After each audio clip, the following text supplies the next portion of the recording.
Ladies and gentlemen, boys and girls, entering the arena, your world champions of video game podcasts, the SideQuest Live, your weekly journey into the beautiful world of video games, video game culture, the folks that like video games, video game culture, and wrestling. That's what we're going to talk about today.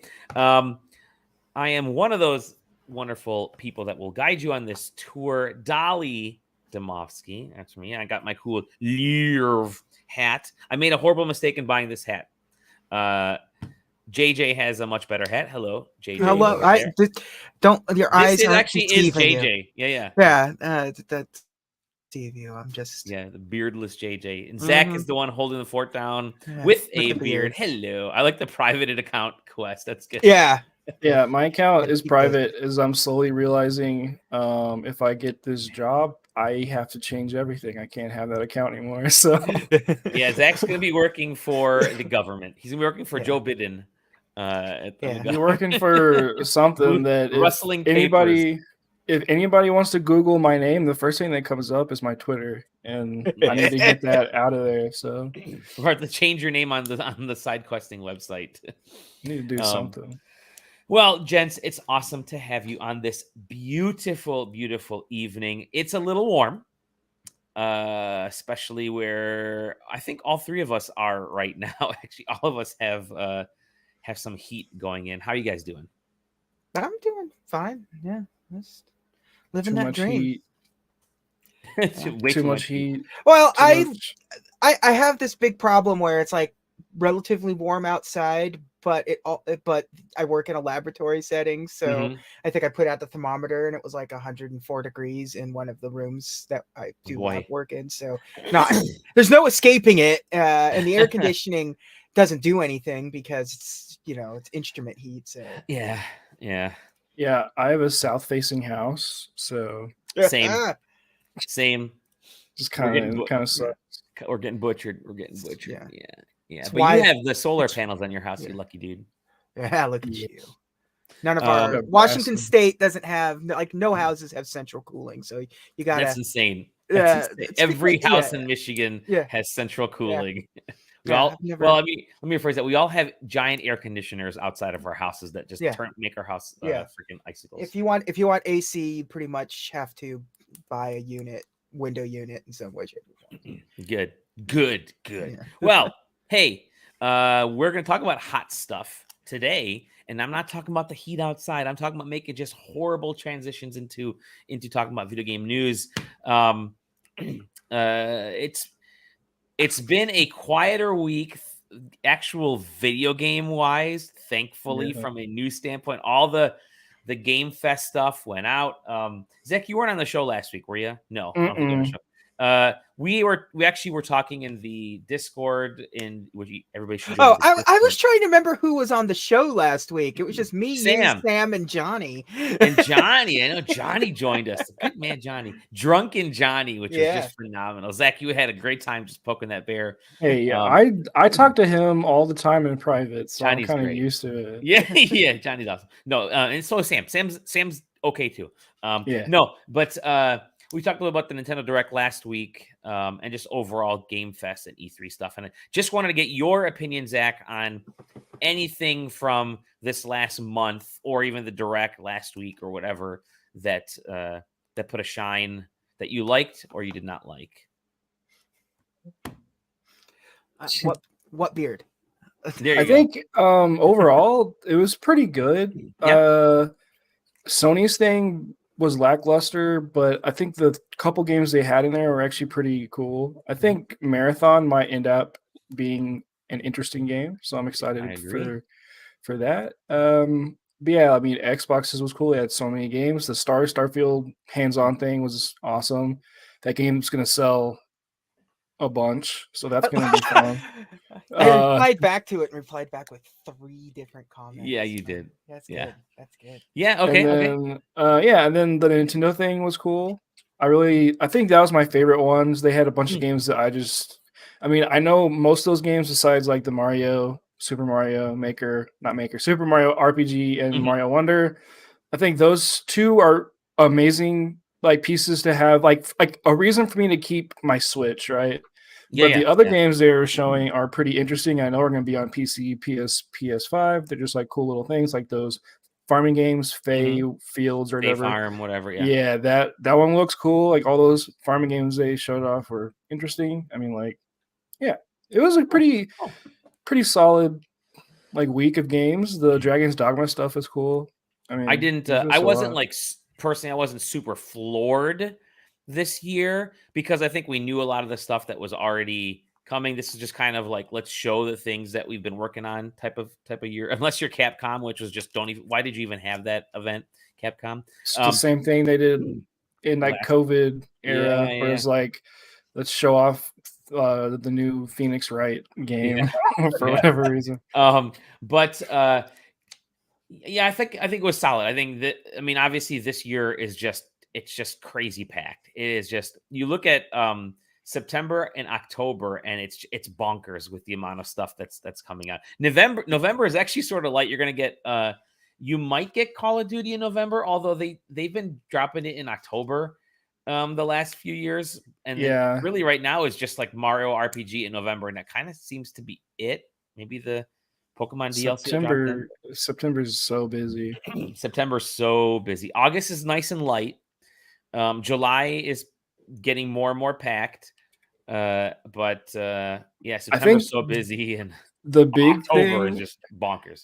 Yeah. The big thing is August is going to have Baldur's Gate at the end of the month, and then 2 weeks after that, Starfield. So it's like it's insane. And then Batten Kaitos collection is coming out for those of us who are.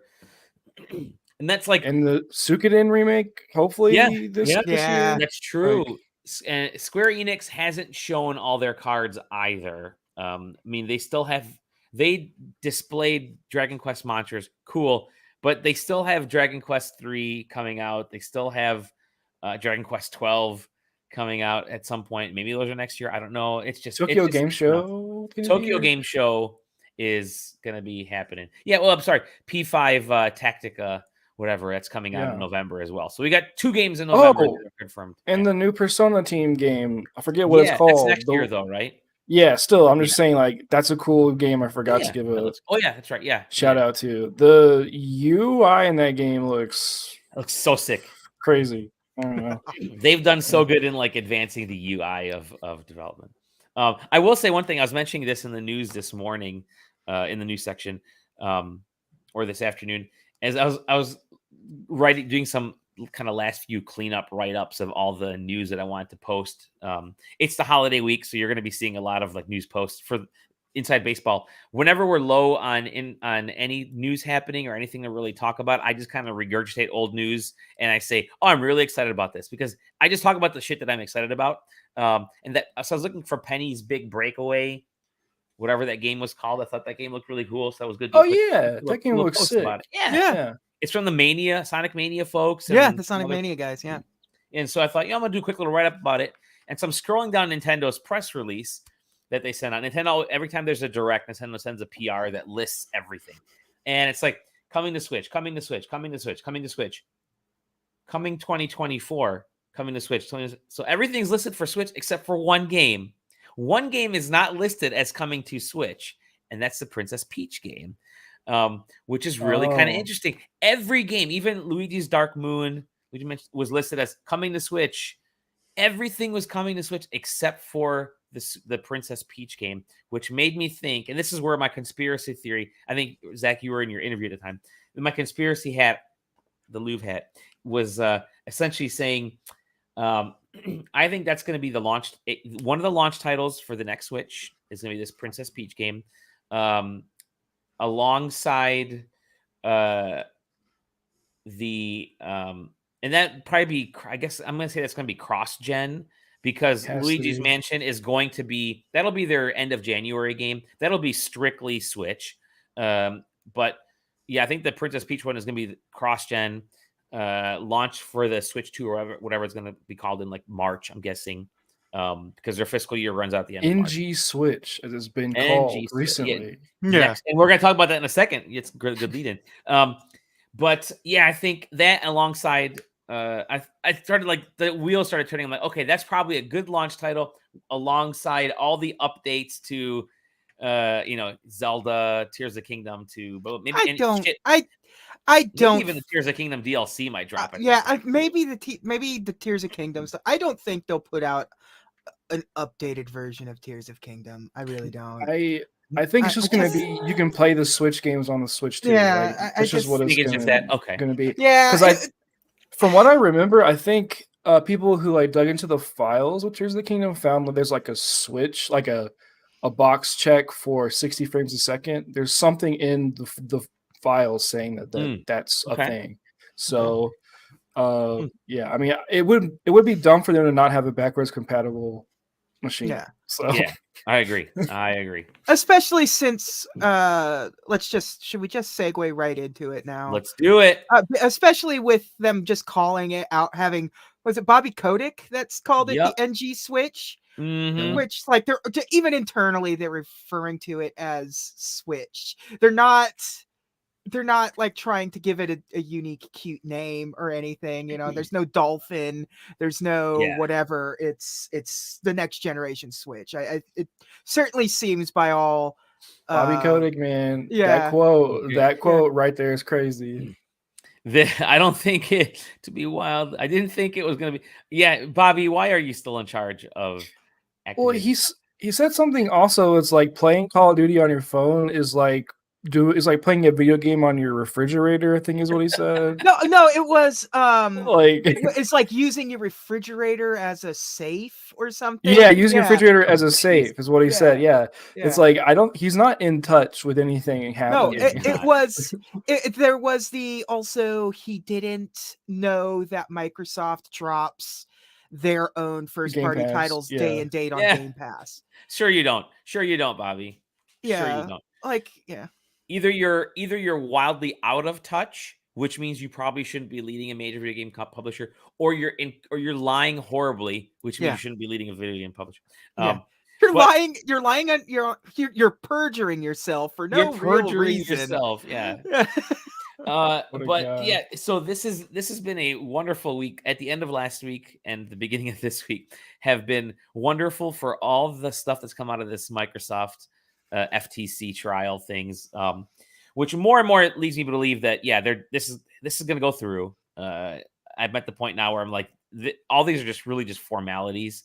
I firmly believe this is going to go through, and because I think the deadline was beginning of July or mid-July or something. They had to have like the decision from the FTC, but yeah, boy, has stuff flooded out of this thing. Some really dumb things have popped up, but we'll get to that in a second. But this Bobby Kotick stuff was really funny because he's like, I mean, everything was just such a vague answer to the point where people were live fact checking him on Twitter. And it's like, he'd say one thing and then they'll be like, yeah, but he literally said this earlier in his deposition, or he said this last week or whatever. It's just so stupid how what this guy's doing. Anyways, corporations, baby. But it's been this one was really funny. The Call of Duty. I guess I made a bad call. Yeah, I mean, some version of Call of Duty on Switch, Warzone would have been totally fine on Switch. You put fucking Black Ops on Wii U. I think you could have at least put one fucking just Warzone. Put Call of Duty Mobile. Put Call of Duty Mobile on the Switch. On there. Like, what a slam dunk it is for that type of thing, man.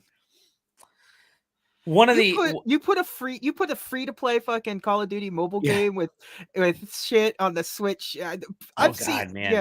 Man, there's some real trash on the Switch that you go through like the best sellers and you're like, well, I guess it was just 99 cents. So I suppose they do want like My Wife is a Furry Mouse or something. And then my limit is if something's like $1.99, I'm probably going to buy it on Switch. Like it's that bad. It's like, $1.99 on sale. Okay. Yeah. Call of Duty mobile, or if it's like half a level of Call of Duty $1.99, I would have bought it. Call of Duty tactical game. One of the news bites, I think somebody was actually made a good point of trying to port a full Call of Duty game to Switch would have been really costly because of what they've been trying to do with the Xbox the new Xbox stuff and Yeah. the PS5 and everything. And trying to port some of that stuff to Switch would have been bad. But you could have gotten Warzone. You could have gotten people. I don't know if people. I don't know what the. I think I would have yeah. played it. I would just to freaking try it. I would have played it. I think the thing is that if they kind of spent more time on the engine, and had some forethought with some of this stuff, they probably could have ported Call of Duty. But as you can see here, Bobby didn't think that the Switch was ever going to be anything. So why bother having the engine even scale in any way, shape, or form downwards? So it's. I mean, the Fortnite mobile version is the Switch version. Same with Apex Legends, like the mobile stuff is the Switch version. They just threw it on there. They're like, hey, we got it to work, and people play it on Switch. And because like for Call of Duty specifically, it's like they would have to change how like every workflow in that would have to be changed just to accommodate for the Switch. Because they have like weekly like 60 gigabyte patches, and that just isn't a thing on the Switch. So they would have to like actually like think like because Call of Duty specifically has been pretty like lackluster, but they've been running like full steam ahead, just like we'll do 100 gigabyte day one patches. We don't care, like we're just going. That would actually make them actually think about how they develop. So it'd be a change for them. Once Microsoft sort of started killing the remember it used to be that the updates were like you get like a day one patch, you get one major patch, and then like every additional patch after that cost you money. That was like the early 360 days. Like once that shit went away, it's just like 80 gigs every week, baby. Yep. That wasn't the only news that came out of it. I think one that was really stupidly funny was Sony doing just the worst job of redacting. They used a Sharpie on evidence, and all it took was somebody running it through a photocopier to get all the images out of there. Just really funny. But essentially, Last of Us 2 and Horizon Forbidden West both cost $200 million in development. It's absurd. I can't even imagine what the money went into. Like, where did it go? Because I mean, like 200 is a lot, but it's also like you look at that game, you're like, is it really a lot of money? Like, like how much? Like, do we need to make $400 million games to like actually get PS5 level graphics? Like, is this what we have to do? It's just weird. It's weird to like compare. Like, it really is. It's scary. They need to make these games cheaper, man. Because they need to make them cheaper and they need to make them faster. As one thing we're finding out that the big one of the big issues of the game industry right now is things are so big and so bloated that development time increases. You're looking at like 5, 6, 7 years between games. I mean, some of these games, what was it? Last of Us 2 was like took 7 years to make or something crazy like that. There was wild numbers. Do you really want to put that much time in making a product? Is it going to stand the test of time? Sure, but you can make games that people want to play that are still pillars of your console for less cost. They don't need to be there's certain things where the time is beneficial. If you can put out a new Gran Turismo every 6 years because it's Gran Turismo, the nature of it, and it's like some of these franchises, you put too many years in between it, and it stops being a franchise. Like it's just God of War, 1, 2, 3. You know, the PS2 God of War games were like two years apart, 3 years apart at most, and they weren't amazing graphics. They were just fun games. They had cool stuff in there, but they were fun games. That's what made Kratos. The latest one was 5 years apart or 4 plus years apart. I think they actually started making it before they released God of War. It's 4 years, which kind of in context is crazy. It is. Think of how fast that is. That's actually really fast. But one thing I thought was really interesting was the number of staffers. 200. We already know I mean, I still remember when they said Ocarina of Time, or maybe it was Final Fantasy VII, which we'll talk about Final Fantasy in a little bit, was like 100 people worked on this game. Oh my gosh, that's amazing. It's more than 200 staffers because of all of when you start thinking of all the engine stuff they used, all the outsourcing they did, there are maybe 200 directly within Sony, but there's like north of 1,000 probably. Here, it's so wild to me because they want to lean towards, like, you know, they want to be movies. I mean, this is where we're at. Do. Yep. But like, they don't want to take any of the steps that movies take to like to accomplish what movies do, and that is like, you can get a movie out for several hundreds of millions of dollars, but you can finish it in a year. You know, you can finish it in 2 years if it's particularly expensive Hollywood film. And they also have staffs of hundreds, and hundreds and hundreds. It's something needs to bend and break with the industry at some point to sort of figure out what they're trying to accomplish now. Right. It's I don't know, man. I don't know what needs to change. I guess the overall greed, and the fact that video games cost as much as they do to make, and that also cost as much as they do to buy, and all of this, it's like, it's such a weird, delicate line that they have to walk that movies don't really have to worry about, because the industry is sort of regulated to a degree where anything that fails is still a moneymaker. You know, nobody really loses money in Hollywood. If you asked anyone in Hollywood, there's never been a successful movie. The Hollywood math is incredibly complicated and convoluted and weird. Except for Flash. Flash was the only successful movie out there. Yeah. But I don't know. And a couple other tidbits that I thought were actually really funny on or interesting in the document is that over 1 million PlayStation console users spent 100% of their time playing Call of Duty. Like, it's literally it's just their Call of Duty machine. It's like the Wii Sports machine. Yeah, I mean, but that's how the industry's been for almost 20 years now at this point. Because when the 360 era, when that era launched, it became strictly focused that way. Yep. It was, you bought your Madden machine, which quickly became your Call of Duty machine, which is still technically your Call of Duty machine. Like, inevitably, it's going to switch to something else down the road when Call of Duty is...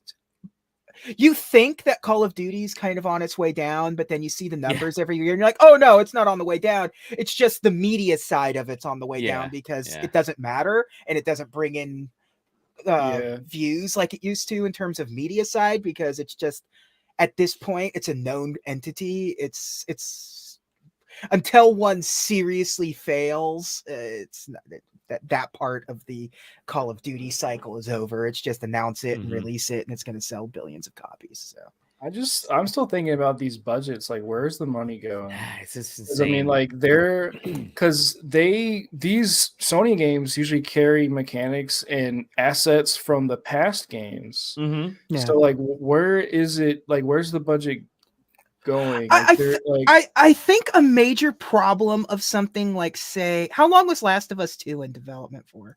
Like 7 years. 7 years. I mean, think about that as an overall, how many people you're paying and going through, and it's a 24/7 work cycle. Like, true. It's just every day is just thousands of dollars for one something. It's just every single day across multiple companies and sites of the company and stuff. Like, for 7 years, 7 years is a very, very long time to be spending that kind of money every day and having people working all the time.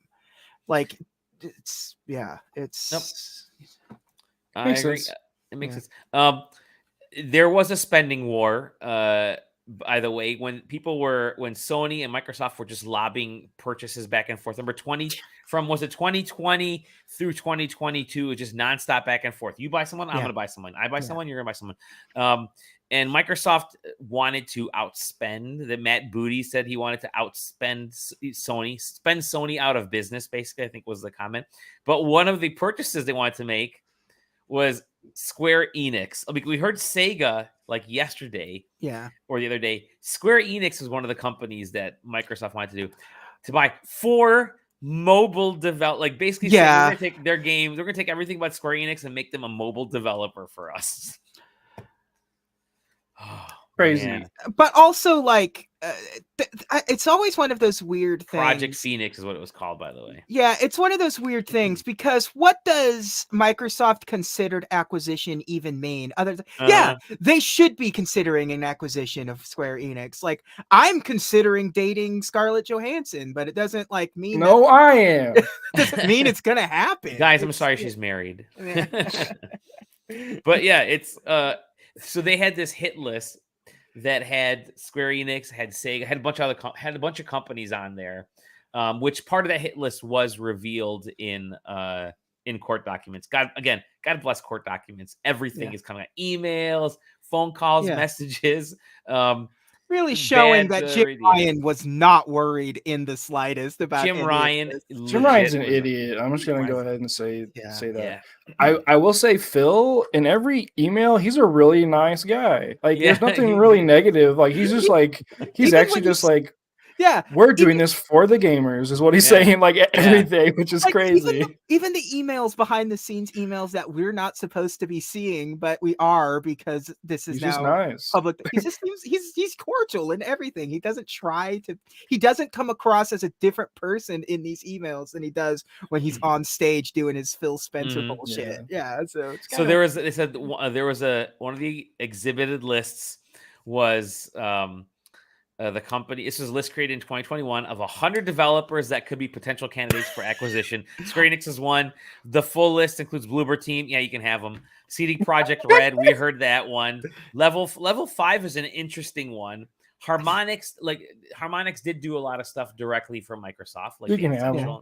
That's a good. Maybe someone can help bring them back from the dead, basically.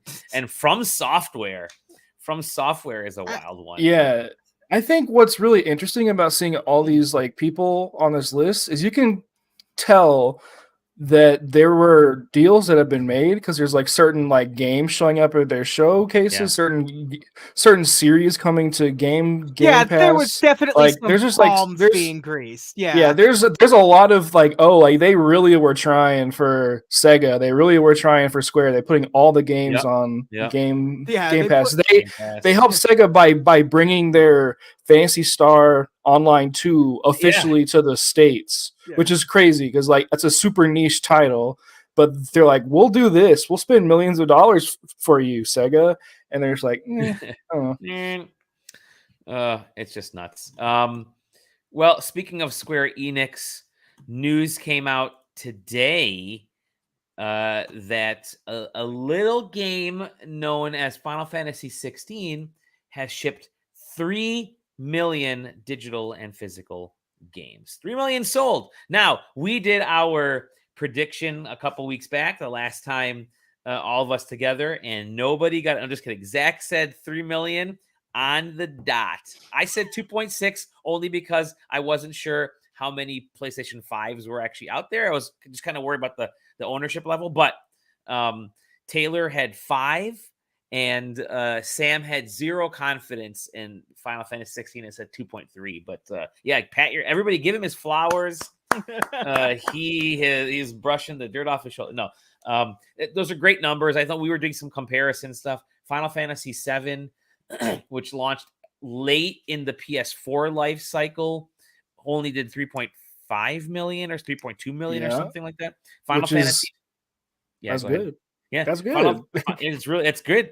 Final Fantasy VII Remake was so hotly demanded for so long that Final Fantasy 16 really was the demo. They did a great job with the demo. Did a great job with marketing the last like week and a half before release, because we had heard Pre-orders are sort of lagging behind a little bit, but I think the demo changed a lot of people's minds. But those are great numbers. I think we were noting how Final Fantasy 15 actually shipped 5 million, but that's also because I think it was different time back then. Like there wasn't a single player Final Fantasy, any other options, and at the time, and Final Fantasy games were like kind of long apart. So that was a little bit pent up demand, and the link to Final Fantasy 13 and just kind of weird links at the time. And it was on Xbox as well, and like a year later in a life cycle. But this is good numbers, great numbers, I should say. I'm thinking it's gonna get to 10 million, and that's probably a pretty solid number, especially when this game eventually comes out on PC, and when it eventually comes out with like the 2 other versions that will likely the Royal version or whatever that will show up. I think that's a good possibility. It's just too bad it's not an RPG. It's too bad, man. Yeah. You don't play a role in this game. You just no. But no. So those are awesome numbers for Final Fantasy 16. I'm by the end of July, I will have this game. That's my goal right now, because Prime days are coming up mid-July, so I'm thinking that probably when this sucker will go on sale during Prime days. Trust me. Yeah. There you go. Good stuff there. Well, I think that's going to be it for the news. We're going to talk a little bit about we don't want to laugh that E3 2022 cost $6 million. 2021. 2021, yeah, it cost $6 million. I was going to bring that up. Yeah. $6 million to do a very bad digital schedule. We were talking about where did the money go? I want to know where did it go. The online website stuff was horrible. It was amazing. No, I loved it. That was great. Did they spend a lot of money on like printing shirts? Like what was it? Who knows? They spent a lot of money hosting videos. I don't know. People hosting on their own Twitch. Yeah. $6 million for, man. Yeah, it's will E3, we talked last week, but will E3 come back? I don't know. I don't know what's going on at E3. Jeff is actually doing it right, because a few years ago on this very show, I said Jeff Keighley needs to turn Summer Game Fest into an actual Summer Game Fest and include fans, include music, include hands-on. And what's happening this year? Fans, music, hands-on. Yeah, because they just like 2 or 3 days ago they did that the concert at the Hollywood Bowl, and that did great. And I guess I think you roll all that into a week singular event, into a PAX-esque event. Yeah, exactly. You do that next year into one event. You have have the showcase on Thursday. Have Friday, Saturday, and Sunday be your hands-on stuff. Do the concert on Friday night or Saturday night at the Hollywood Bowl or whatever, and you're golden. I think you got a lot of, or even that Thursday night, you do the concert right after Summer Game Fest and make a big day out of it. But yeah, good stuff. Okay, who wants to go first? Okay, you're gonna go first. Which game would you like to start with? We'll talk about Final Fantasy 16 first, just to get that out please, of the way. Please, cool. So I haven't beaten this game yet, which is crazy. I've been taking it slowly. I'll just play a couple hours or maybe an hour or two every night and just kind of leave it. It's an intense game. It's hard to kind of just power through.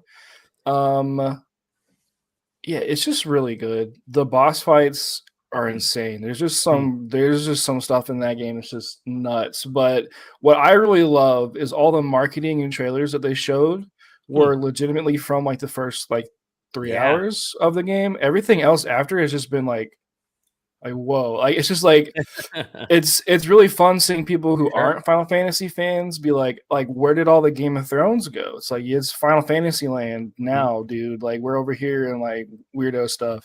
It's fun to play. Characters are great. Writing's really good. The music is crazy. It's just there's a boss fight just kind of like left my jaw like open.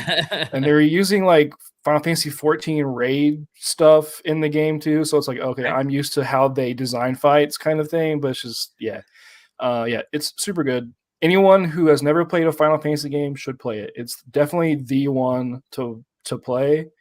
Unless you don't like cussing, then don't play it, because there's lots of bad F-bombs in it, lots of sex too. Oh my lord! But which is new for the series. Hey, like, this has never been in here. But yeah, it had Akabo's fucking. there's some stuff, but I think my favorite thing, being a huge Final Fantasy 14 fan and playing this game by the same team and just having that same like jokiness that they have in their writing, is really fun. Like, there is a side quest called Cock and Balls, which is amazing. Love it. And they have all these like achievements that are just really funny, like jokes that Final Fantasy 14 has. So it's really cute to see that they just had fun like they always do. So I'm glad that they're having success with their first like big title. But yeah, so that's cool. Play it. You might cry. It's pretty crazy. But yeah, so now I'll talk about Story of Seasons. Okay, cool. Load up the video. Yeah, let me get this one right here. Hit the share button. Share screen. Story of Seasons. I'm gonna be hopping through. I think I have 2 Story of Seasons videos, so I'll just play both of them.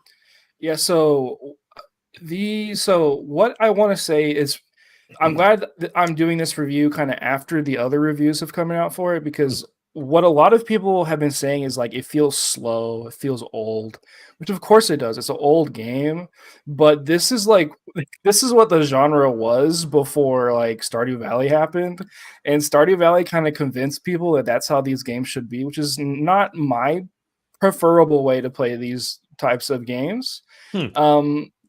And I like the more slow, methodical feeling that this game has, which is like, it takes like the concept of like time and like actually makes you experience like what time is, like experiencing a person's life over 30 years type of thing. It's not like rushing you to get from like point A to point B. You're not rushing through to like do everything you can in one day, because you can't, because your stamina is so restricted. Like, you have to be smart with how you plan your things, with your farming and with your animals and with your girlfriend or boyfriend or whatever you're going to do. And it's like, Stardew Valley allows you to do all those, like, you can do everything you want in a day in that game and still have time left over. In this game, it's like you farm, and then it's like 5 o'clock. Like, okay, like okay, cool. Like, I have to talk to that girl tomorrow instead, like that kind of thing. And it does a really good job of simulating time and how like just life kind of can pass by you. Like, things are okay, you're just kind of living your life on a farm, and then like you walk outside one day and your guy has gray hair. You're like, okay, you age, people in the town age and move away, and people die, people, like, your animals die, you're like, these things, they're living and breathing people. And it's really interesting how Stardew Valley and games inspired by it have kind of taken that away. There's no like I don't want to say edge, but there's no like risk. Like, there's nothing like, what's going to happen. Like, I'm going to wake up and I'm going to go talk to them, and there might be an event that happens, but you might not. But in like this game, like, you might wake up and your neighbor could be dead. Like, that's just kind of the thing that happens. Like, it's super dark. There's set deaths in the story. There's like an overarching story, and it really hammers in like, you're making a wonderful life. Like, that's the whole thing. It's like every character that you meet is trying to make the best they can of their life. They're moving here to like better themselves, or to meet someone, or to like get away from the city, or to have kids. They're just trying to make life better. They're trying to just live in peace. And that's just like the core concept of it. But the huge concept is literally like life. It's so slow and things are so normal for a long period of time, and then something happens. Like, and that's what it does really well. Like, you'll have a kid, you'll play a couple years, and then your kid grows up, and your kid is influenced by people in your life, who your friends are, who your wife is or your husband is, and they'll learn certain skills, and then eventually they leave, and like your kid's gone, and it's just you on your farm with gray hair, and you're like all by yourself, and then eventually you die, and it's like, and then the game unlocks the New Game Plus mode called Heaven mode. It's called Heaven mode, where you just can keep farming, but really it's like in the actual story you just pass away. Like, it's just it's really dark, and that's why I love it. It seems like it's the theme of the game is right there in the title. It's about life. It's about a life. It's not like an Animal Crossing. It's not really Stardew Valley.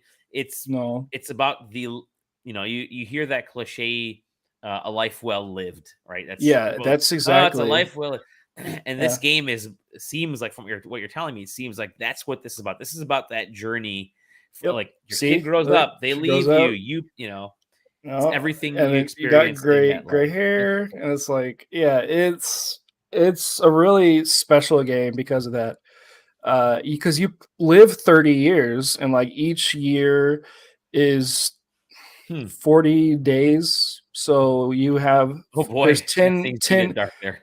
There's 10 days in a season, and then you keep going, and it's like, and like people in these reviews I've been reading, like they're like, it's slow, and it's like, and it's plotting. It's like, like that's what these games used to be. Like, Stardew Valley has convinced us that these games are supposed to be like, you can do everything, everything's happy, like, let's go. Like, I'm just glad that this is here, even as like, even if it's just for me, like as like a fan.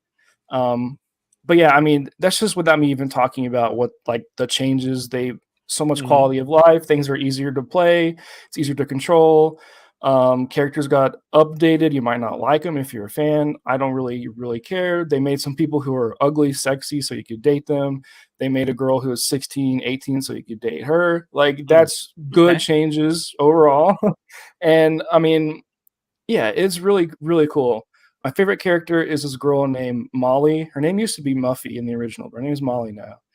She is a 30-year-old barista, and she is like really sad with her life because she was like, I'm 30 and I live in this small town and nobody wants me. Like, what's wrong with me?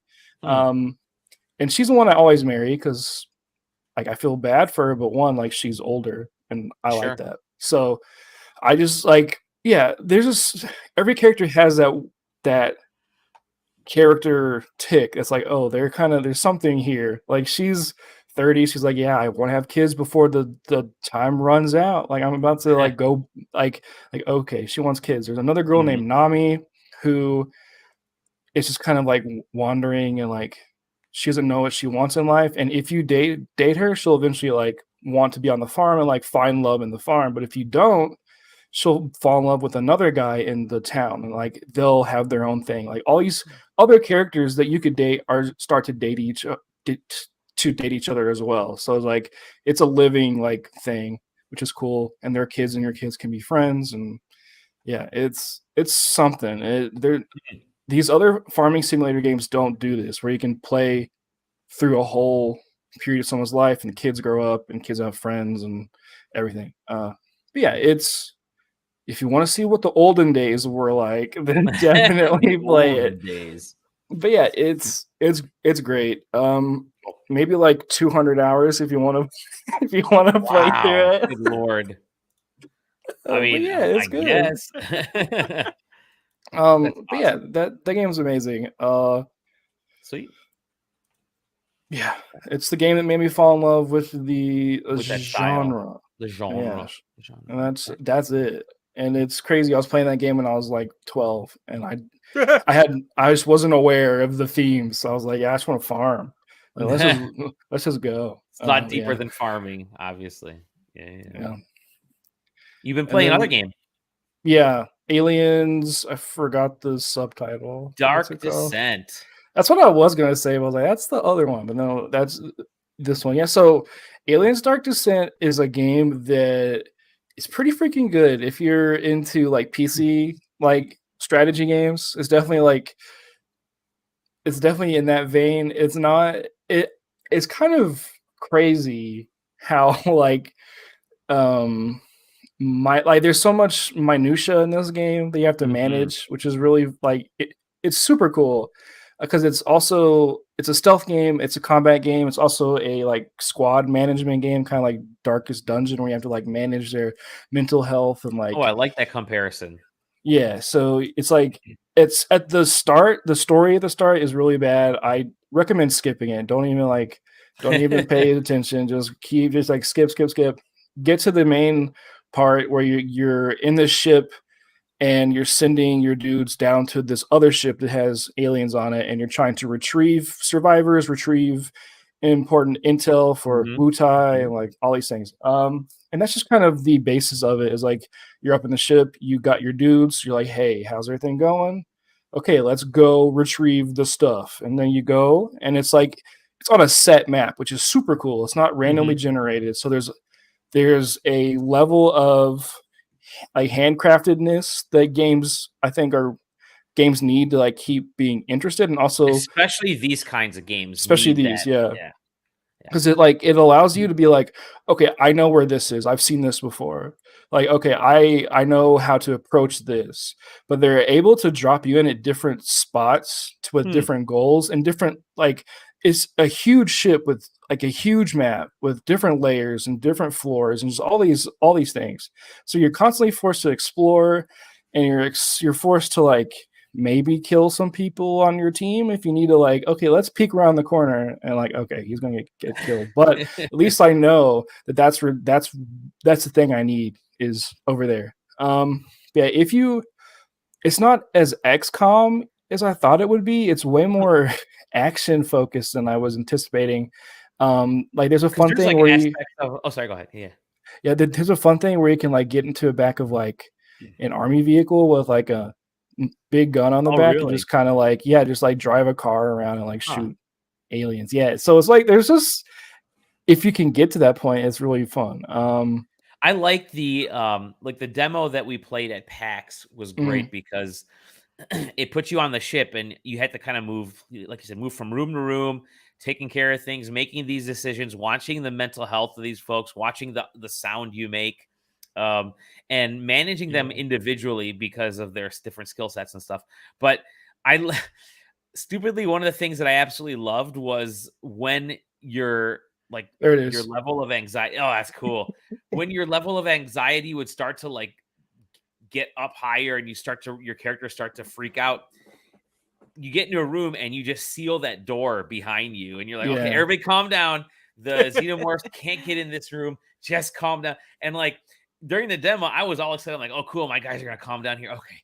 There's no Xeno. Because you see them on a little mini map. They start to show up. And then those fuckers will just bust into the room with an area that I had forgotten to seal off. They'll break it. And like half my squad was murdered. I think JJ was laughing at me snapping the video. But it seems like that anxiety level is definitely a big part of this. Yeah, it's really interesting because like you can play that. Like I was thinking it's going to be like Aliens 1 type of like xenomorph where you just like can't be stopped, but it's more Aliens 2 where it's like they're just coming at you and you're just like mowing them down, which is cool.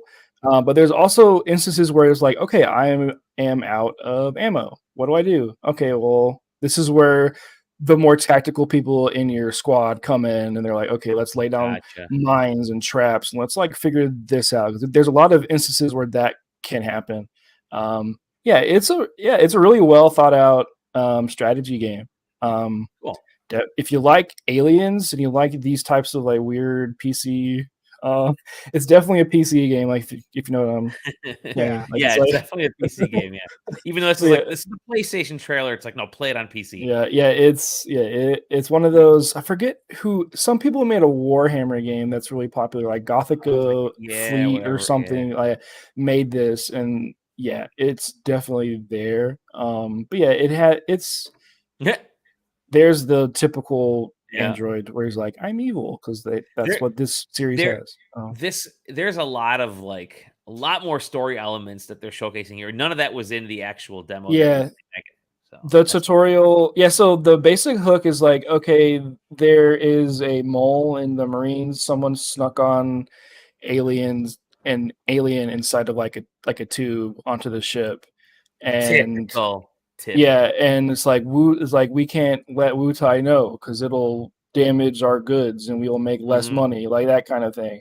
But eventually, past the tutorial where I said skip it because that's all they talk about, it sucks. But past that, you start learning about more intricate dramas happening within the Marines and with Wu Tai and all these things. Is like rogue groups living on the planets who abandon Wu Tai and like all these things. It's really, really cool. If you like Alien, you're gonna like this. Nice. Definitely worth it. It's 60 gigabytes. So if that's a turnoff for you, I know some people are like, if it's above 20, I'm not going to play it. But like, it's it's definitely good. Cool. People thought we were kind of crazy when you gave it one of your favorite awards at the show. Yeah. So it's this game doesn't trailer well.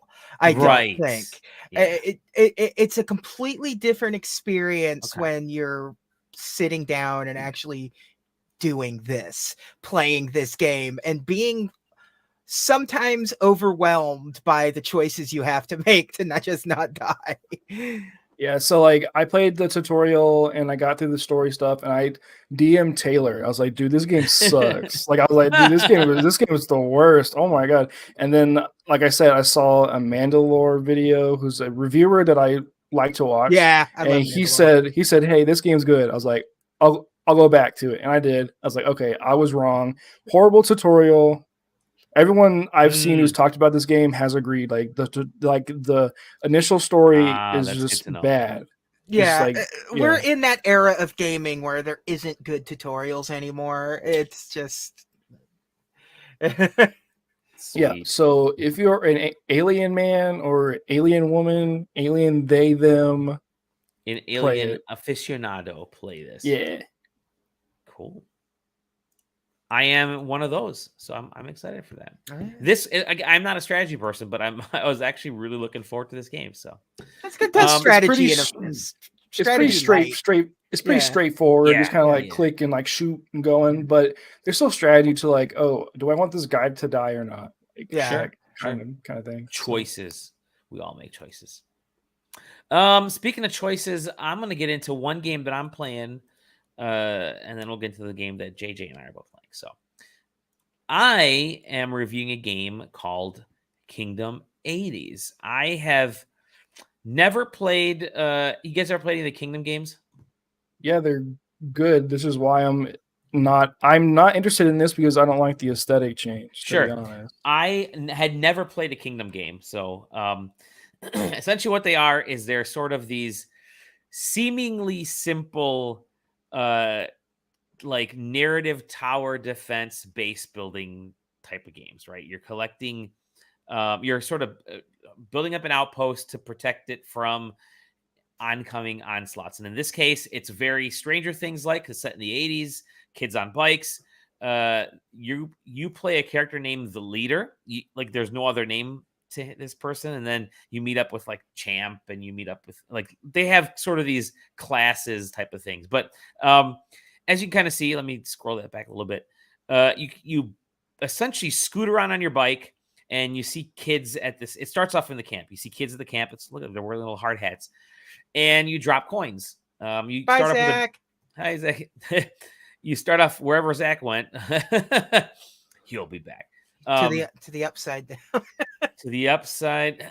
Zach's back from the upside down. No, clicking tabs. Yeah, exactly. That happens to me all the time. You drop a little coin. They give you a bag of coins to start with, and you either upgrade some of the little buildings, or you drop coins to the kids to go ahead and start upgrading, building stuff. You can chop down trees. You can do whatever. Build fences. Build little outposts. You're taking like garbage cans and using them to build up like fortifications. You can increase like axes and bows and arrows and that kind of stuff. And then at nighttime, the greed shows up. The greed are the bad guys, which are just, I don't know. They're so quick when they do show up that they it's almost the point. It's like, oh, I missed the midnight attack because I was off with my character on the other side of the screen. There's no real map system. It's like it doesn't really zoom in or zoom out. You're literally your character's in the middle, and that's all you see. It really wants to be sort of hyper focused. And there's nighttime. There's little greed guys right there. And there's your characters. And so you build up this town. You build up this fortification, and you protect yourself from the greed. And it's a short game in that, again, it's so simple. It's so laid back that all you're like, really, you do two things. You drop coins to kids to fortify stuff, or you go to buildings and upgrade them. And eventually they'll create new buildings, and you'll make new buildings after that. And then you zip back and forth and you meet people, and you can't, you'll meet, like I said, you meet the champ who's got, I forget, it was swimming or whatever it was at one portion. And he's like, oh, the greed stole my capability to find my trophy or whatever it was. And so you have to help find his trophy, but you can only do that if you open up certain areas of the map and kind of fortify certain things. And the game moves quick. And I mentioned that earlier because I really want to make it a point. Before you realize it, like your little couple of tents and like house has become essentially a giant camp. And then you're like, oh crap, I've sort of completed this. And then you move on to the next area, which is a whole other town. You move on to the next area, which is like a carnival or whatever. I'm not going to name all of the zones, but there's like 5 or 6 zones, 5 zones. And they go by quick, and it's meant to be quick. It's meant to allow you to play this game at your own pace and really laid back. Because there's only like 5 major zones in this one, I think it's only like a few short hours to complete this. Let me switch to a different one of these. I think there's a gameplay. Here we go. I'll share this tab instead. They want you to kind of take this in a relaxed mood. And for me, this is the game you play on handheld. Don't play it on a piece, on a laptop screen. Don't play on a big screen TV. Don't play on a big monitor.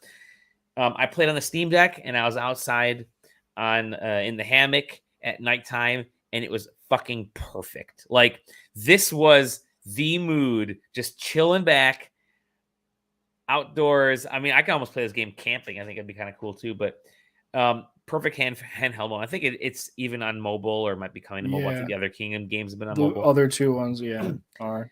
And it's basically takes the other, like the feel of those other Kingdom games and just drops it into the 80s and makes it sort of a standalone thing. It's tied to them, but not really tied to them. And it's really simple from that standpoint. Look, you're building shit.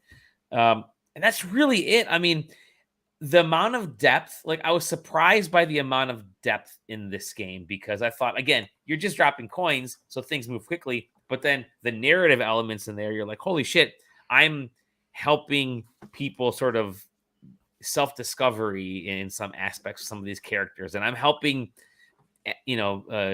get people back into the town. I'm helping to make them feel like, their homes are safe. It's just, there's some really kind of cool elements to this that I wasn't expecting from a seemingly simple style game. And it gets spooky at nighttime, by the way. That some of the greed that show up later in the game are kind of bigger on the screen, and they do a good job of being pixel, but then kind of scary pixel. So yeah, it's just nice, laid back, very easy to digest, very easy to get into. And the 80s aesthetic is really in, or it was in maybe a year or 2 ago, 3 years ago. And it maybe at this point now it's like starting to really wane. It's been over for about a decade. Yeah. Listen, here's the thing about it, because it's not an 80s aesthetic, it's a movie aesthetic. It's a movie aesthetic. To the point where, your you're on a bike here. You can trade that for the Yeah, DeLorean I've seen. later on. Yeah, I'd say I saw 4 or 5 different Back to the Future references. Yeah, in there are plenty. these trailers, and it's Yep. just like the 80s. It's Stranger Things did it good because like you would go into their bedroom and it would look like it was built in the 60s, and it just so happens to have some modern. It's like, everything's shag, and it doesn't like. But instead, whenever anyone's like, it takes place in the 80s, and all that means is it's TV. It's movie 80s. Yeah, it's movie 80s. And it's not even movie Spielberg. 80s. It's Sears catalog. It's 80s. Sears catalog. But that's okay. That's okay. Yeah, I'm fine with it. I don't know if I'm whatever. It's like, but it's kind of it's a weird way of just like the reason why so many horror movies these days take place are like period pieces because you have to figure out a way for your cell phone not to work in horror movies. And your two choices are set it in the 80s or say, are you guys getting in reception? There's no signal. Yeah. And it's the same way with a lot of these things now. It feels like the aesthetic is just because it's an excuse to do bright colors without making people mad. And it's an excuse to make everything as sort of low tech as possible. You kind of get a free pass for some design choices where it's like, well, it's supposed to evoke that retro feel. I think in this case it's an aesthetic, because if they could have done this with the 90s, they could have done this today, they could have done it in the 20s. It's literally just a design aesthetic, and I could see them do something like this with real modern era type of stuff. But no, it's not super deep. It is just the right amount of gameplay. Is Zach frozen for anyone else, or is it just me? Because it was upsetting. It was frozen on a big smile, and I hated it. But no, I didn't have a big smile playing this game, but I did enjoy just the laid back nature of it. And sometimes I don't have time to do like really hardcore base building and strategy stuff. But this just felt just right. And yeah, being on a handheld is perfect for this. I could just kind of, again, chill outside, lay back, and chill back. I like chill back. Yeah. Lay back and chill and hang and play this game and be like, okay, I've played it for like 15 minutes. I've built up my time a little bit more. I can shut it off. Yeah, games like that have really simple and easy to like digest and like access like RPG systems are some of my favorites. Final Fantasy 16 does a really good job of having really simple systems where you can just like lock in and do something like leave. But yeah, like there's games like that they're supposed to be simple that I like spend hours upon hours on because it's like so addicting. It's so easy to get through that like loop. That's fun. So it's like I think that loop, that hook is what really is exciting to me. So I will say that you kind of get to a point with the game that you feel like you've done everything in that, like the certain area. Like I'm gonna say with the camp, right?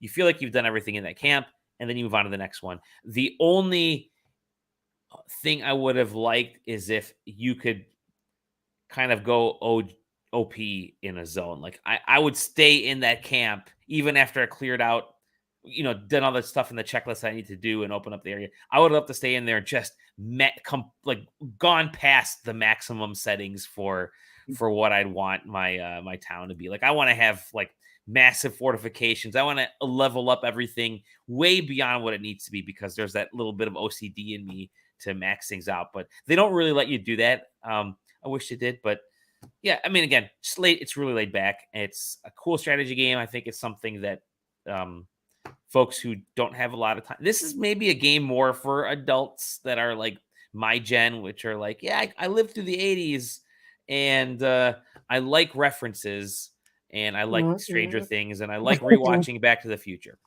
And that could be maybe with this game. It's just okay. I mean, it just looks cringe. That's just now you're speaking of cringe. You look frozen now. That looks cringe. On to the game that JJ and I we've sort of been looking forward to for a while now, because Tents and Trees game of the year. We will get into that event again. Zach, we were giggling about where that was falling on on Game of the Year list, but holy shit, we ended up liking that game. I downloaded it too and then played it. But we're wrestling fans. We used to run SQW, the SideQuesting Wrestling Podcast, for so long. We go to wrestling events all the time. We watch wrestling shows. We talk about wrestling. We're in the wrestling community to some extent. And we've been playing AEW Fight Forever. Forever. We got the code a week or so ago. Yeah. Codes for both of us. And we've mostly been playing on Steam Deck. I know I've been playing exclusively on Steam Deck. JJ, you probably as well. Yeah, most game releases but tomorrow. I definitely have played desktop style. So okay, I didn't play desktop. I played on Steam Deck because I love it. Just I don't have the time to sit in front of a computer to play games, so I like to be mobile and do that. And again, another game I was playing out on the hammock. We have a really cheap hammock, and this thing. Steam Deck is great for that. Handheld games. It's a hammock game. Yeah. Right now you are screaming or yawning, and that's great.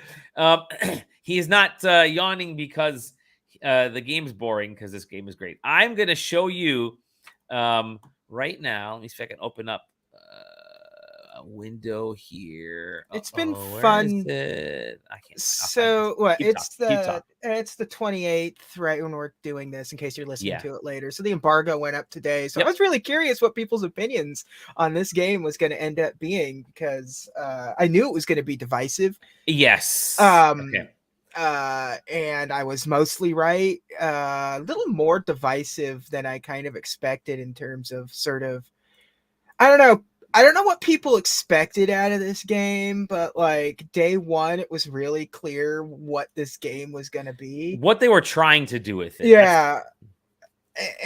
So I don't know what else to like. So here's the way I kind of put it is I'm going to play the 4 pillars match. Yeah. The way I kind of think of this game is it is AEW 101, right? There are folks out there who aren't who maybe don't know about AEW as much as WWE because they've grown up out of that era, but they out of wrestling, and the only thing they know of right now is WWE. But they do remember, it's the lapsed fan game. It's the lapsed fan. I haven't played a wrestling game since the early 2000s. The N64 games, and I think I played a little bit on like PS2 and GameCube, but that was it. I haven't touched them because it just never seemed all that great to me. I love No Mercy. I think No Mercy is legendary for what it was trying to be. A lot of those folks developed this game. Kenny Omega had a lot of development in this game. They specifically went to Ukes because they knew that it's the thing that the fans have been sort of pining for so long. Is a sort of return to a simple wrestling game. Yep. So I guess I'll talk about wrestling games for just a hot minute. Yeah, do it. Because I've been playing. I don't miss wrestling games. Like, not at all, huh? There's been sort of a renaissance of wrestling games lately. You can go online and find a shit ton of wrestling games that have come up in the last few years. You know, WWE has a new game mostly every year. There was the one year where they had to miss it because the game that they had just released was hot garbage and didn't work. I remember that one. And so, but they're kind of back in their annual thing. You got that. You got Fire Pro Wrestling. So WWE 2K is supposed to be sort of the sim. It's hard to sim wrestling because what makes professional wrestling is hard to convey in a video game. WWE is mostly just a fighting game, a straight fighting game. It's hard to tell stories in a wrestling match in WWE, and there's some nuance that is lost in the WWE stuff. Fire Pro Wrestling is definitely more of a hardcore enthusiast's take on wrestling. One. Yeah, it's a HD 2D now kind of wrestling game that's kind of infinitely customizable, and it's much more difficult to play. It's kind of like the Guilty Gear of professional wrestling games. It requires a sort of touch to play that a typical fighting game player is not going to have. And it's typical wrestling game player is not going to have. And then you got the arcade stuff. You've got Action Arcade Wrestling, which used to be the Chikara wrestling game until Chikara folded. You've got the wrestling. Oh, what's the arcade game that's based off WWF Superstars? Oh yeah, I remember. I know what you're talking about. It's got like Warhorse and guys in it. Yeah, that one's good. But that's just kind of an arcade fighting game. What's the one German played? Wrestling Revolution, which is that game is bananas. It's barely a wrestling game, but boy howdy is it probably of the games that I've mentioned the most entertaining to play. That's for damn sure. And the title menu is a bootleg Kanye song. It's very good. And now, so you have AEW, which is coming in as this game that is not just inspired by the old Nintendo 64 games.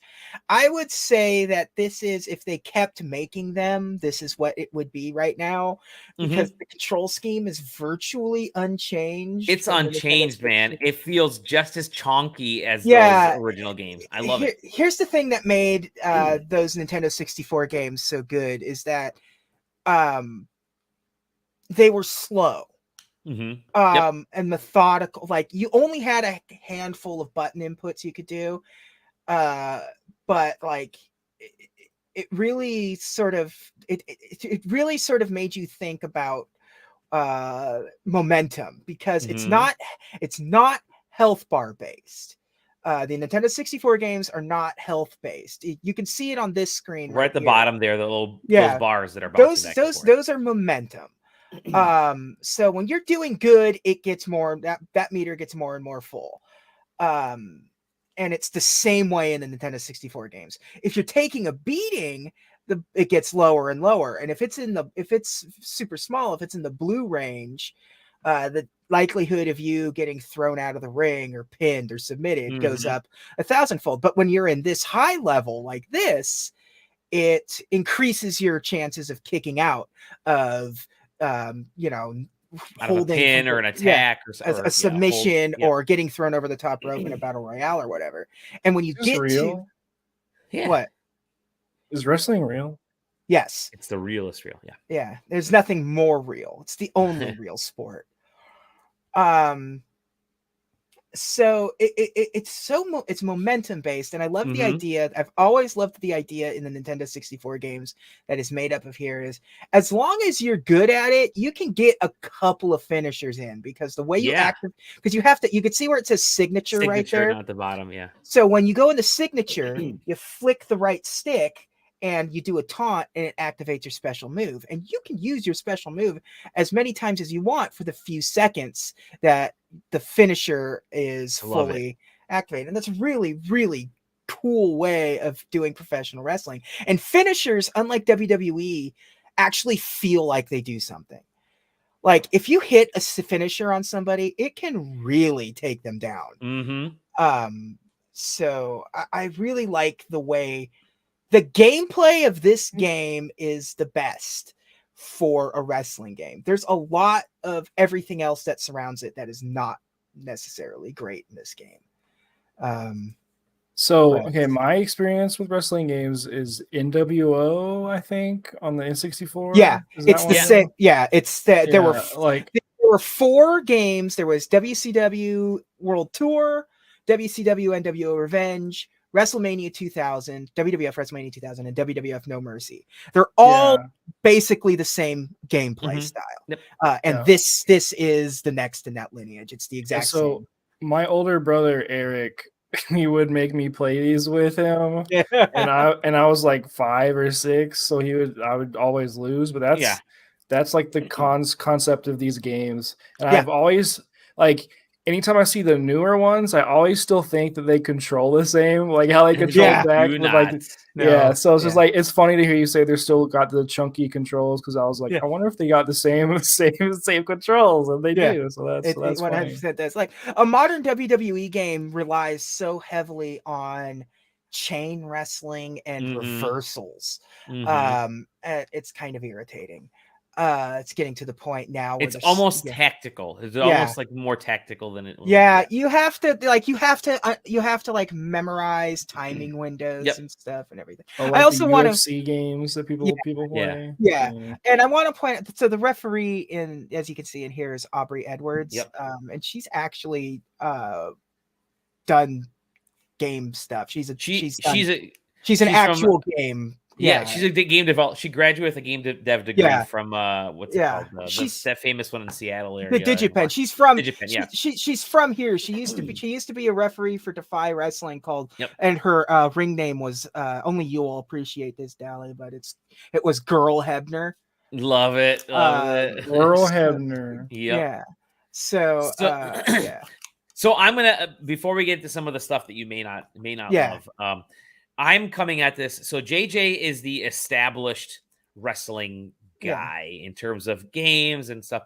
I'm the lapsed guy who hasn't touched a wrestling game in forever, because I thought, okay, I'm good enough just watching. Nothing captures that feeling. So I first started playing wrestling games in the 80s. A lot of people did, with pro wrestling on the NES. I think WrestleMania. I think WWF Superstars, whatever. Those games on the NES is where me and my buddies would get together in the summers and we'd play pro wrestling with Starman, and then we'd play WWE Superstars with Hulk Hogan and Macho Man and all that kind of stuff, and Andre. And we would just play those for hours every day and then watch WWE on Saturday mornings, because that's when it was, back then. And so that was, for us, that was great. And then that moved into the 90s, and we played the games, the N64 games in college. We'd watch WCW Nitro on Mondays, and then we'd play the NWO or whatever, the games on N64. And we had a blast doing that. And then it kind of died off for us because we got real life hit. Had to work. Couldn't spend as much on games in the early 2000s, yada, yada, yada. We were too busy making songs and redoing We Didn't Stop the Fire. Start the Fire. I lapsed, and I lost, 3 generations of wrestling games. And for all intents and purposes, they really weren't very good from the early 2000s. Well, and also you have to keep in mind that the 2K games and the SmackDown games are not that far removed from one another. Yes, so exactly. So, then it came down to just one wrestling game, and it was just the WWE 2K stuff, and that was it. And so I thought I wasn't interested. Once it became annualized-ish, I thought I'll get it next year, and I never got it. And I think that happened to a lot of people who used to love wrestling games because they were events. Wrestling games were these big event things that you would buy, and you'd play it over and over again. You'd play a wrestling game forever. You would fight forever. I'm gonna hit the replay on this because we can start it. And so that was me. I got into wrestling again lately. I'm a huge AEW fan. I thought if I'm going to hop in, let me start with the one that I'm enjoying the most, because I really love AEW because of its more sort of indie circuit, international, everything is linked. They understand that they're one of many promotions as opposed to WWE just thinking that they're the only promotion. And so, I started watching AEW. I thought I'm gonna play this game. I was really getting excited for it, and it has mostly hit everything I've wanted it to hit. I played online. I liked playing online. I've only played like 3 or 4 matches online, so not that much. But I'm more excited about doing some couch co-op with friends on this one, because I think this would be a blast, especially for like my brother-in-law and my sister-in-law are getting into AEW. They're big WWE fans, but they've slowly been getting into AEW because of, a lot of the WWE stars going over.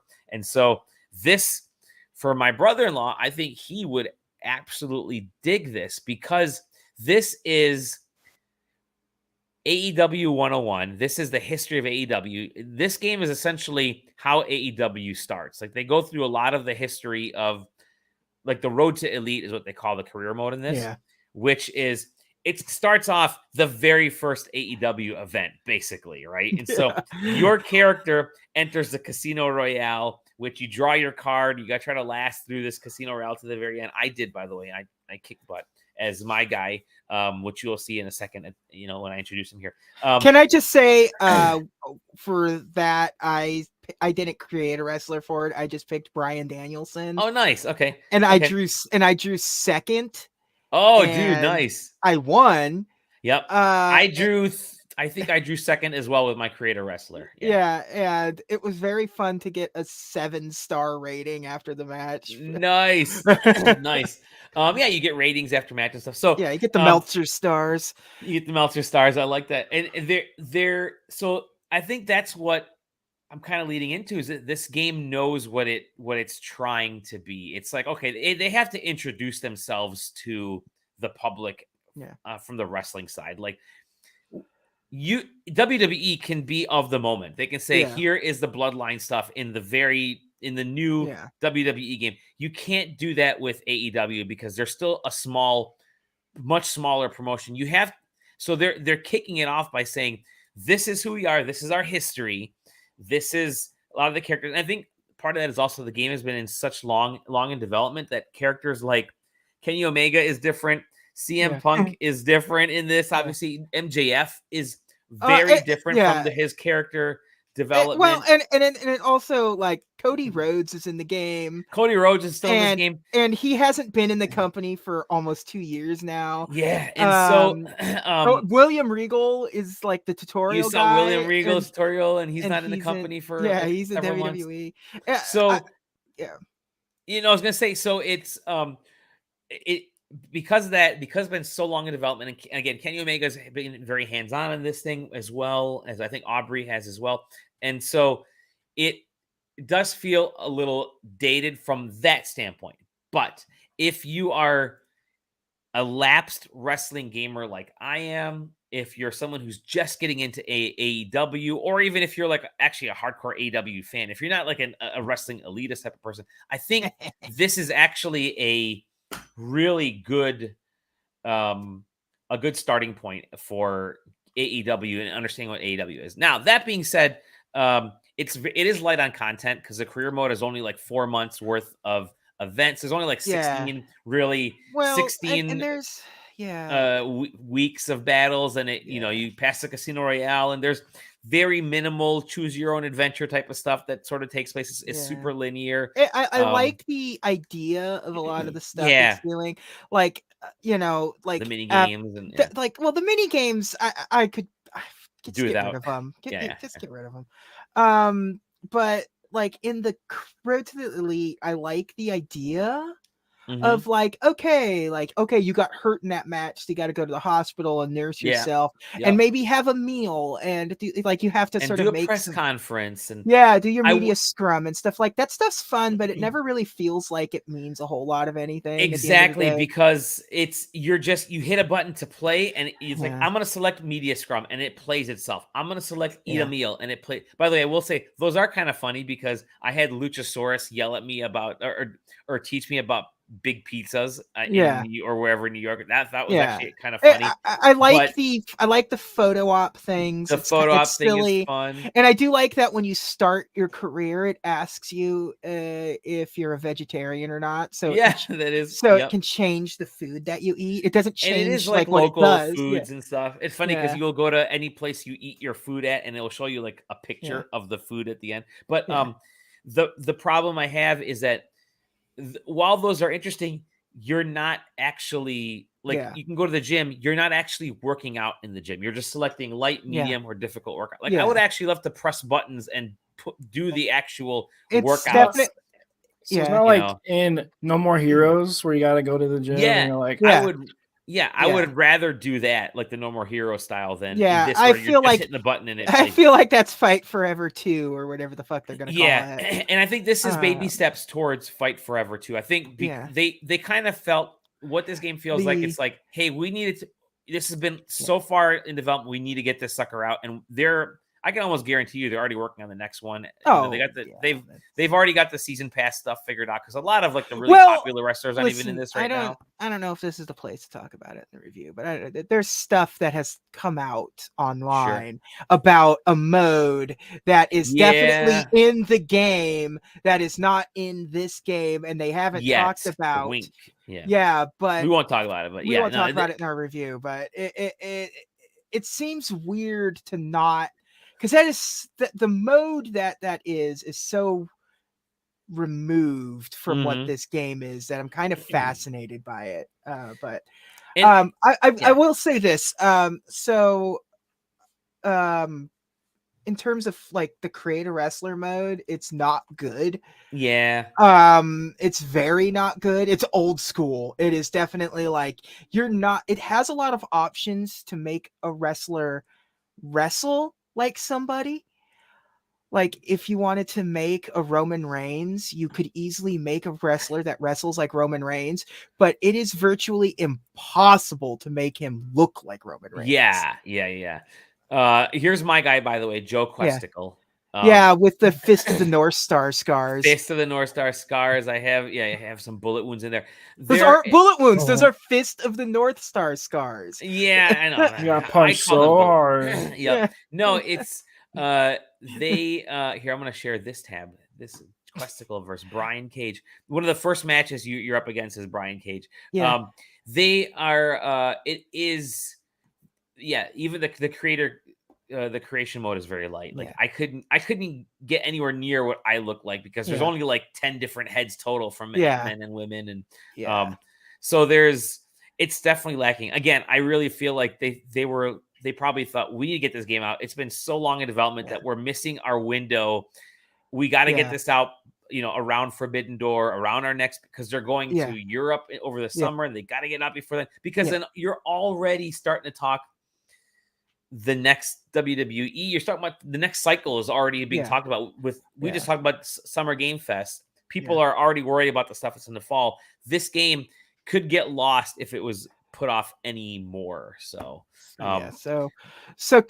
career mode's kind of a bust.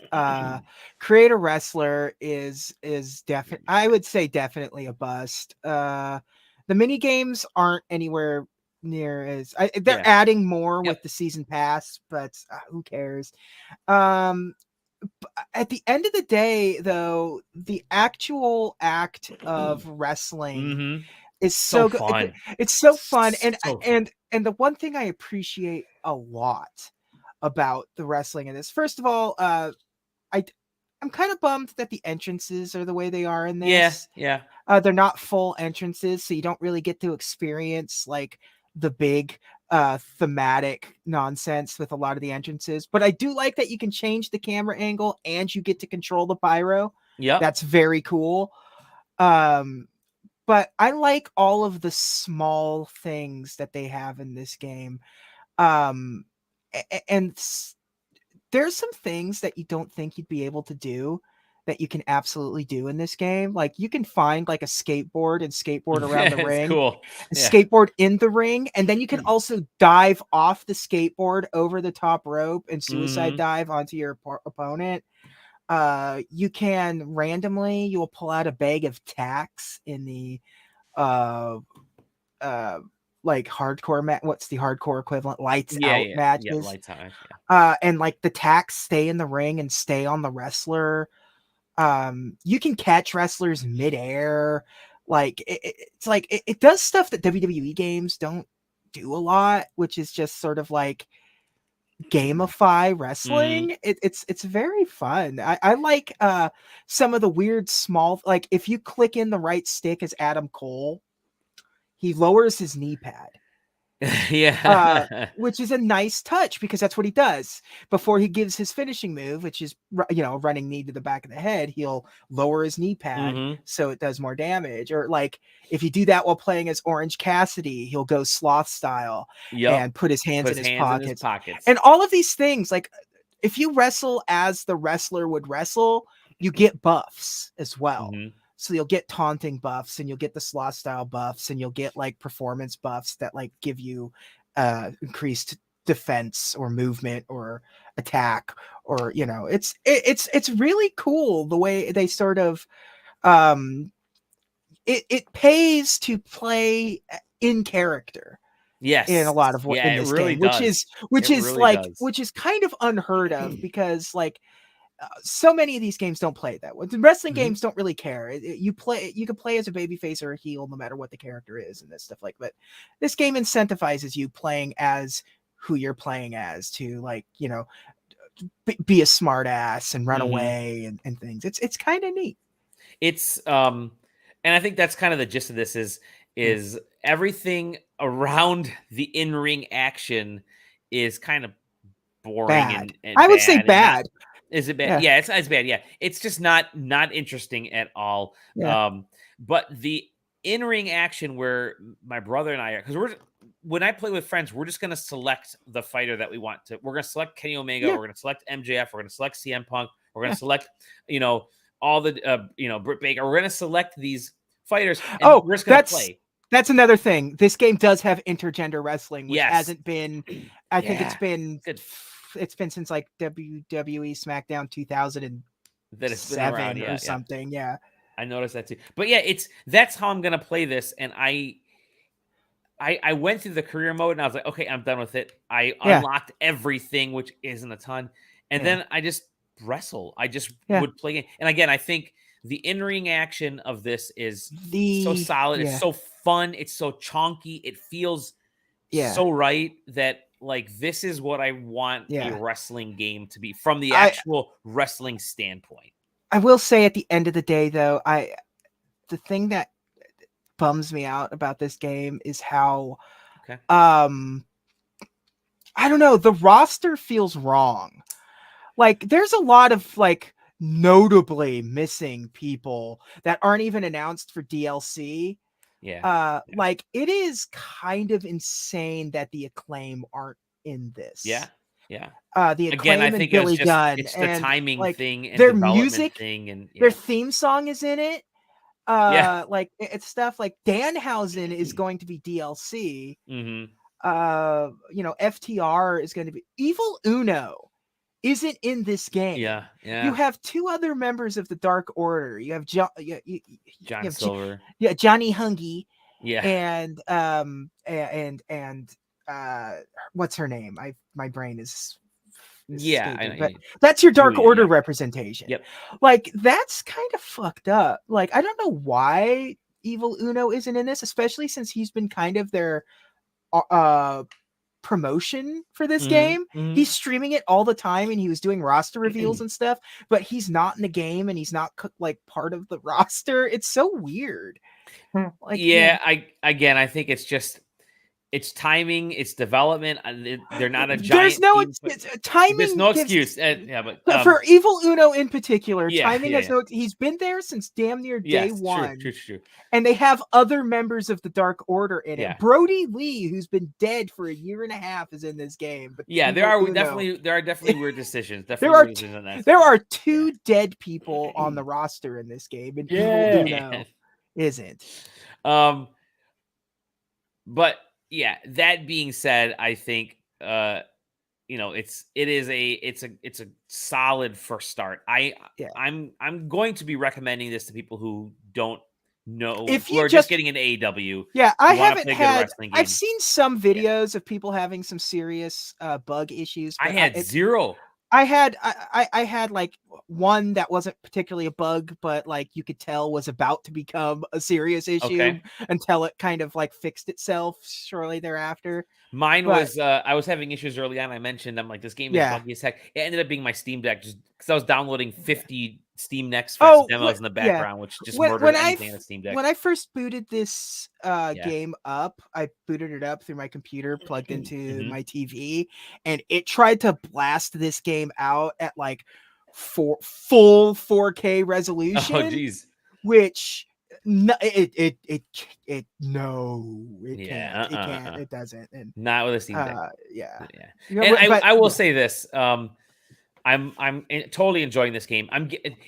We haven't been doing scores for side questing, but this is a solid 7 for this. I'm putting it right there because I'm a 4-star kind of guy when it comes to review scales, and I would give this like a 2.5. I think it's I think it's which is a 2.5 out of 2.5. Yeah, half a tuna. Yep. But yeah, I think I'm happy with where I'm satisfied with where they're starting. I think they realize what they needed to get out. It's a good foundation. It's a good foundation. Fight Forever 2 or Double or Nothing or whatever they want to call the next one is. God, they better call it Double or Nothing. I mean, the name is right there. Yeah. I think it's they're going to learn a lot from really getting back into this, understanding what it takes to do a modern wrestling game. And I think by then, people complained AEW that there was more established, and I think that's. I do think that they've announced some season pass fighters. I think they're going to have to put more season pass folks in there just so they can keep people fighting forever on this game, especially if that other mode ends up being a thing. I don't know. It's a good foundation for a wrestling game, and it's as a pure wrestling game, it's definitely it's one of the best ones, and sort of like, and it's not as good as like Fire Pro. I think that's the sort of premier wrestling game, especially with some of the downloadable content for the most recent one. It has pretty good story mode and stuff, but it's definitely pure gameplay wise, definitely way more fun to play than anything the WWE has put out in a significant amount of time. It's an incredibly fun game. I'm enjoying it. I have enjoyed multiplayer online. I can't wait to play in a room couch. Yeah. I do love that it also tracks wins and losses like AEW. Yeah, definitely. So I'm recommending this strictly from the wrestling side of things. It's like we finally have a game that's super fun to play in the ring. Yeah, again, there's all kinds of stuff outside of the ring. There's fighters are missing. There's all that, but the in-ring action is great, and I think the solid foundation is there. And it's if you're just getting into AEW and understanding what it is, I think it's perfect for that. And it's available on everything starting tomorrow. Literally everything. I'm very curious to see how the Switch version runs. I need to know. I'm curious about that. But AEW Fight Forever.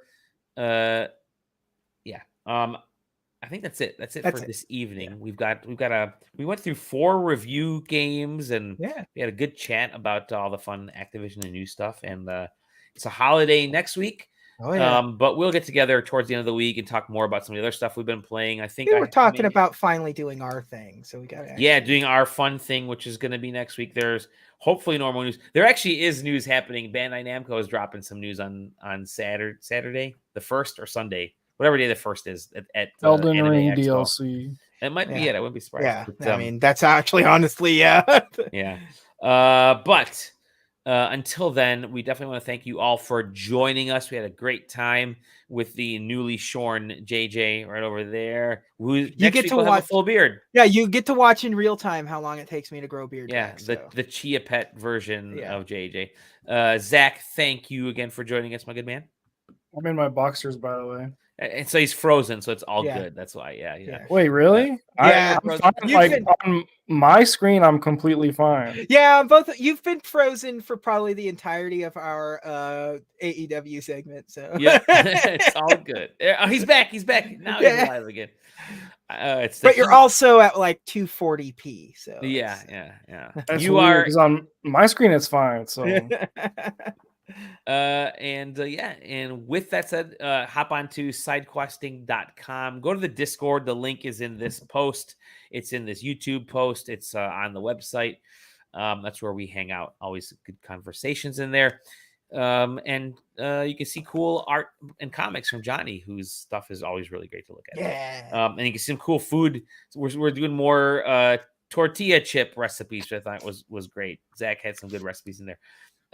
You can find us on YouTube and Twitch, SideQuesting TV on both those. And we'll see you on the next episode of The Side Quest. Aww. Bye, Lisa. Bye, everybody. Zach's waiting.